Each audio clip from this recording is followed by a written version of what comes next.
Welcome to the Startup Help Desk. We're your source to answers or questions about building companies, starting companies, and the meaning of life. We have a bunch of questions submitted by founders just like you and a whole panel of experts who are founders, investors, entrepreneurs to try to answer those questions as best we can and share our experience and all the mistakes we've made with you so you don't make those same mistakes. My name is Sean Burns. I've been a founder for about 20 years. I'm now an investor, and I am joined on our panel today by our illustrious panel, Ash and Nick. Hi, everyone. My name's Ash Rust. I'm a pre-seed investor based in San Francisco. I mostly invest in companies based in the US and Europe at the idea stage through my fund Sterling Road. And I've worked at other places like Trinity Ventures as an entrepreneur in residence and Bullpen Capital as an advisor. Before investing, I was an entrepreneur myself, most notably an early employee at the social media analysis company Clout, as well as the co-founder and CEO of SendUp. These days, I spend most of my time coaching founders and have helped more than 1,750 startups over the years. Hey, this is Nick Melionis. I am co-founder and CEO of Navi. We are the gateway to the innovation economy. Our solutions help people and organizations start and succeed on their innovation quests. I've supported hundreds of startups and folks along the way. And I am a subscriber to the newly minted Substack from Ash, the Founder's Playbook. So I'm thrilled about that. Check is in the mail. If you keep reading that newsletter, Nick, we may actually have some good answers to some questions on here. We just have to keep at it and not give up. It's written by one of the latest ChatGPT models. So that's perfect. There's potential for some real value. Oh, yeah. I'm here for it. And so our episodes, as always, are full of questions from founders just like you. So if you're a founder and you would like to ask a question that we answer in a future episode, please go to thestartuphelpdesk.com or find us on X/Twitter as thestartuphd. We would love to answer your questions in a future episode. And again, all the questions we'll answer today are from people just like you. So the first question, these questions, by the way, in this episode are all about staying positive. If you're a founder, you know it can sometimes be hard to stay positive. Sometimes the world is pushing you down. And these are all situations or questions around how to stay positive in certain scenarios when staying positive might not be super easy. So here's the first one, Ash and Nick. So the question is, our recent product launch didn't generate as much business as we'd hoped, and my team is down. How do I keep everyone motivated so we can try again? I feel this one real deep. Ash, what do you think, man? Well, I think the first thing from my perspective is I am not a fan of the big launch. I think that when you do that, when you try and tee up the team for a really large outcome where there's going to be some huge amount of inbound traffic to the website or the app, that often goes wrong.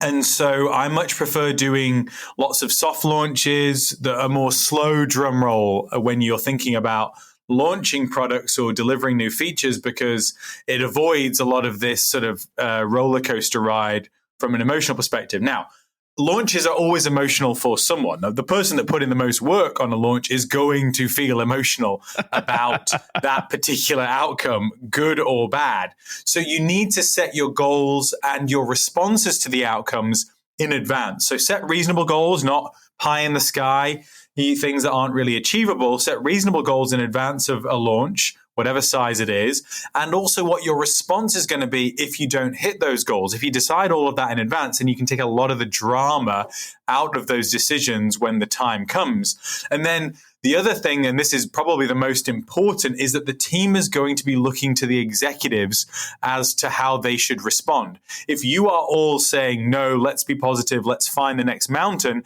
that is going to reflect with everybody else as well. So make sure you're not a Debbie Downer in those situations. A question for you, Ash, because I've done a lot of launches, and I find it really hard to know what goals to set for a launch. Do you have any guidance on how you actually choose those goals? Because if you're launching, you've never launched this before. It can be hard to really know what to expect. How do you tell people to set goals? I like to think about just a small improvement on the current status.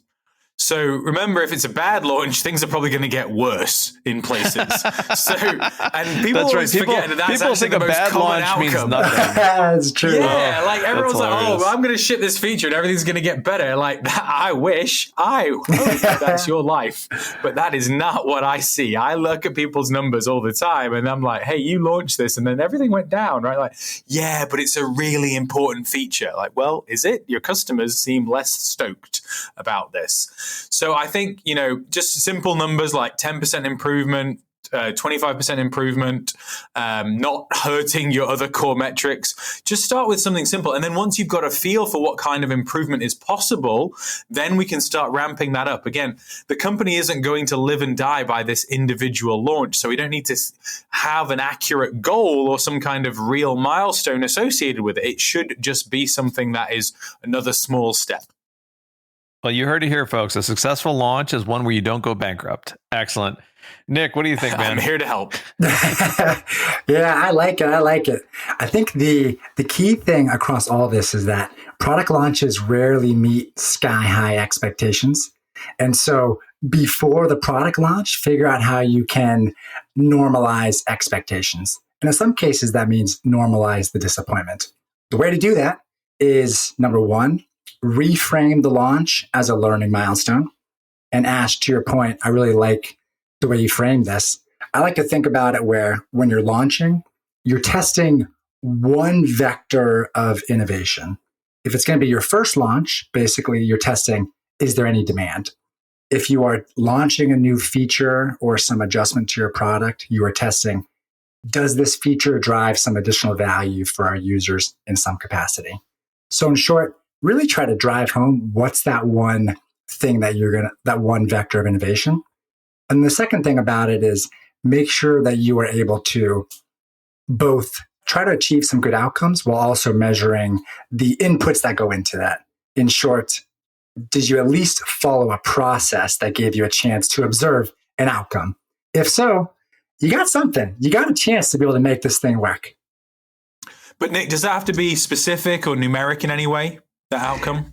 I think that if it's going to be your very first launch, I would say that ultimately it's binary. You're saying, cool, can we get people onto this product and start getting feedback? If now it's going to be some incremental advancement, then I do think of tying some numeric piece of it, i.e. 10% increase in usage or 10% growth in users. That's great. It's not that you actually know if that's a reasonable number, but tying it to something numeric at least means that you will track it in order to make decisions based off of that data.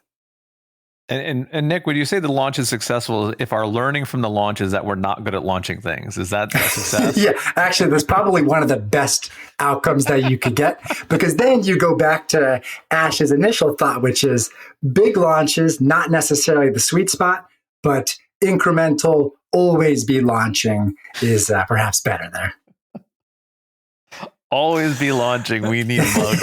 We need t-shirts. I've seen it on t-shirts actually around here. One question for you all. There's a lot of effort that goes into launches. Do you think that it's still appropriate to celebrate the effort if you're not necessarily celebrating purely results? I love celebrating wins. I think that's one of the most important things that a lot of successful people fail to do. And especially if you're not celebrating wins amongst team members that just work their butt off all night for spoils that are mostly yours, then you better be getting out there doing, small events, buying people dinner, all that kind of stuff, doing rounds of applause, standing ovations in all hands, all that kind of stuff. I really do think you should do those. But if you're not doing a big launch, that doesn't mean that you don't have those opportunities. You have metrics hitting certain milestones. You have customer feedback sessions that achieve certain things. Those are the kinds of things I would prefer to celebrate rather than a specific launch. Yeah, it's a big problem. I will admit I was always bad at celebrating wins, and it's so important, as Ash said, you can't always just be looking at the next mountain and starting on the next quest. Like if you can't celebrate the small wins along the way, then your team probably will get demoralized if they put a lot of effort into something like this and nothing comes of it, because they're looking for that validation, and it's better to give them that validation along the way than kind of go all in on a single thing. Sean, in the absence of wins, how did you come to that opinion? Well, if you don't win at all, that means you're winning at losing. And there you go. Yeah, that's right. You can still measure the results. What other questions do we have? What other questions? Give us more questions. Moving on, I think we're ready to move. Yes. Okay. Next question. A few of our competitors have raised big rounds, even though we're the leader in our space. My team has started asking me about it, but I wasn't planning to raise a round soon. How do I handle the questions? Nick. Awesome question. I look at this in two ways. One, I think that it's important to recognize what this question is asking. I would suggest that the way to interpret this is your team is asking you, what is our strategy to extend our advantage? We see others are fundraising. What's our strategy? So I think that's one piece. I think the second piece of it is perhaps this is just a signal that there are opportunities for you to build transparency with your team. So the way I would actually frame this is a shout out to one of Sean's greatest moments of wisdom when it comes to the startup game here is that you never win with your startup by playing the same game as everybody else. You have to figure out what is the game that you are playing with your startup. And if your game is one that's going to be tracking your competitors nonstop and trying to match them, that's one way to do it. Wouldn't recommend it. The other is to make sure you know what your game clearly is and make sure that your team knows what it is as well. So what is the strategy to extend our advantage? And let's give some transparency to the team about our version of the game so we can make it happen.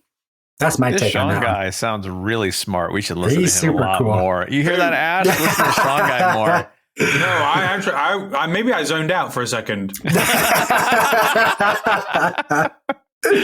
Oh, man. I think that was well said, Nick. Let's see. What do I have to add? Well, I have always a fundamental question. Every company always says this, like, we're the leader in our space. I'm like, are you really the leader?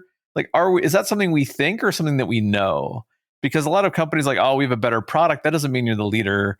Yeah. We have more customers. It still doesn't mean we're the leader necessarily, depending on velocity and growth rates and these sorts of things. There's been many times where, I've been a smaller company, but growing faster than somebody else, and you get perceived as the leader by the industry. And sometimes perception is what makes the leader, not even reality. So let's not fall back on this, we're the leader in the market to make us feel better thing. Maybe we are the leader, but it's important to be sure. Beyond that, the only thing I have to add in addition to what Nick said is fundraising is supposed to be the result of we're doing well, we have a chance to grow faster, let's raise money to grow faster. It shouldn't be a tactic, but sometimes it's a tactic. Like if your competitors raise big rounds, and let's say they raised $30 million, if you don't raise and they have huge war chests, even if their product is worse and even if they aren't as good of a company, they can afford to make your life very miserable by generating a ton of noise in the market. And it might actually be a good idea for you to go raise, if you really are better than they are, go raise a big round yourself so you have a war chest to fend off that kind of noisy attack. Generally speaking, Uber made a great business out of fundraising as a weapon. I don't usually recommend it, but if everybody else is doing it, if you don't do it, you may actually be at a disadvantage. And then the final thing I have to add is your team's going to ask you a lot about these things, especially if you have people in your team who are more junior employees. They haven't worked at startup companies before. They may not be able to contextualize all this information. What does it mean that somebody else raised a big round? Does that mean the investors think they're better than we are? Does that mean everybody thinks they're more likely to succeed? And you really need to be proactive at giving your team the context to interpret the news around you for better or for worse. Because if you don't, in my experience, they will interpret it wrong and you'll spend a lot more effort trying to back it out and try to explain that the way that they think it is not the way it is. And so treat your team like adults, give them the context. And maybe the answer is, hey, yeah, our competition raised a big round. We're going to think about doing something similar and see where it goes. That might be the right answer. I don't know. Yeah, I'm with it. I think that there's if you see a competitor raise a big round, in some respects, at least there's this positive signal that the market that you're operating in is interesting. And in fact, there's some serious momentum and opportunity to continue to accelerate what you're doing as well. I also feel like a lot of people say that they are the leader in the market, followed by saying, oh, so-and-so competitor that just raised a massive round doesn't have anything, which is such a red flag to me when I hear that from a founder, because it just shows that, like, obviously they don't have zero. Like, they must have something for these for smart people with tens of millions of dollars available to believe in them. I mean, like Adam Newman from WeWork is still raising lots of money, but he also built a global brand in real estate, which is really hard. So don't be surprised that people keep giving him cash. So I think that when you ask yourself, like, are you really the leader? Remember not to be biased. Try and be as objective as you can be about the qualities of your competitors. Mm-hmm. Oh, it's so true. I see that all the time where people just are so dismissive of the competition because they believe that their product is better, or their ideas are better. And they just ignore the fact that people can win for reasons that you might not like and you might not believe are the reasons to win, and they still win for those reasons. I mean, I don't know about you guys. I've never seen like the best product win. It's almost always the best distribution or the best, other parts of the business that if you like, for example, if you're an engineer and you want to craft the perfect technology, that might not be enough to win. Even if you feel like your product and technology is better, if other companies have figured out other things, like you don't want to get too confident and dismissive. In fact, I think you're better off assuming your competition is really good and have it drive you to be better. So true. For sure. In related news, we have no other podcasts out there. So we're the only podcast out there that's worth listening to, everyone. All the other podcasts, especially in the startup world. Yeah, just don't listen to them. There's no other VC podcasts that I've heard of. Yeah, we're clearly the leaders in the podcasting market, so just don't even bother listening to anybody else. Yeah, just hit unsubscribe on if there are any other podcasts that are out there. We haven't seen them. That's perfect. Oh, we need more questions. Nick, what other questions do we have? Let's do this. Here's a question we got from a founder. This founder said, "We are growing fast, but we just lost a big customer. The team seems fixated on the single loss, and it's dragging down morale. How do I get them to focus on the big picture?" Sean, want to take it away? Well, I'll start off by saying I find a lot, if you're the CEO, you work at a different company than your employees. Like you're thinking about the whole business, you see the whole business, you're thinking about the future, about where the business is going, and your employees often are working in the now. They're working on what has to happen right now. And so assuming everybody in your company has the same perspective you have is always a mistake. And they won't have that unless you give it to them. So the first thing is you have to consistently market to your team. You have to explain these sorts of big things. If you're growing fast, make sure you're reminding the team we're growing fast, we're doing well. You have to repeat yourself, which is often frustrating. It sounds like if every all hands meeting, I'm going over how fast we're growing, it sounds like I'm bragging. No, your team needs that context because, again, they live in the now. They're in the weeds. They're dealing with things on a daily basis. You want to pick them up and remind them where we're going, what's working. And by the way, don't ignore what isn't working. Like being transparent about the good and the bad builds trust. And when you have trust and things go poorly, like you lose a big customer, the team will believe you if you put in context and say, it's bad, but not the end of the world. We'll get through this. We're still doing well. If you haven't built trust, they're going to look at this and be like, oh, the ship's going to sink, because most people come from companies that have low trust, which means they learn not to trust you. They look for other signals. A loss of a big customer, they're like, oh, this happened in my last company. It was the beginning of the end. I should start looking for a job. So be proactive, build trust in your team, repeat yourself a lot, and make sure you're giving everybody else that perspective. If you don't do those things, you end up in this situation. I have seen it. I have made this mistake. That's how I learned all these lessons in my first company. And so I've done it before. Ash, what do you think, man? Yeah, I mean, I think, first of all, if you have a clear definition of what success is for the company, then we should be able to at least compare this loss to whatever is going on in general at the company and is currently successful.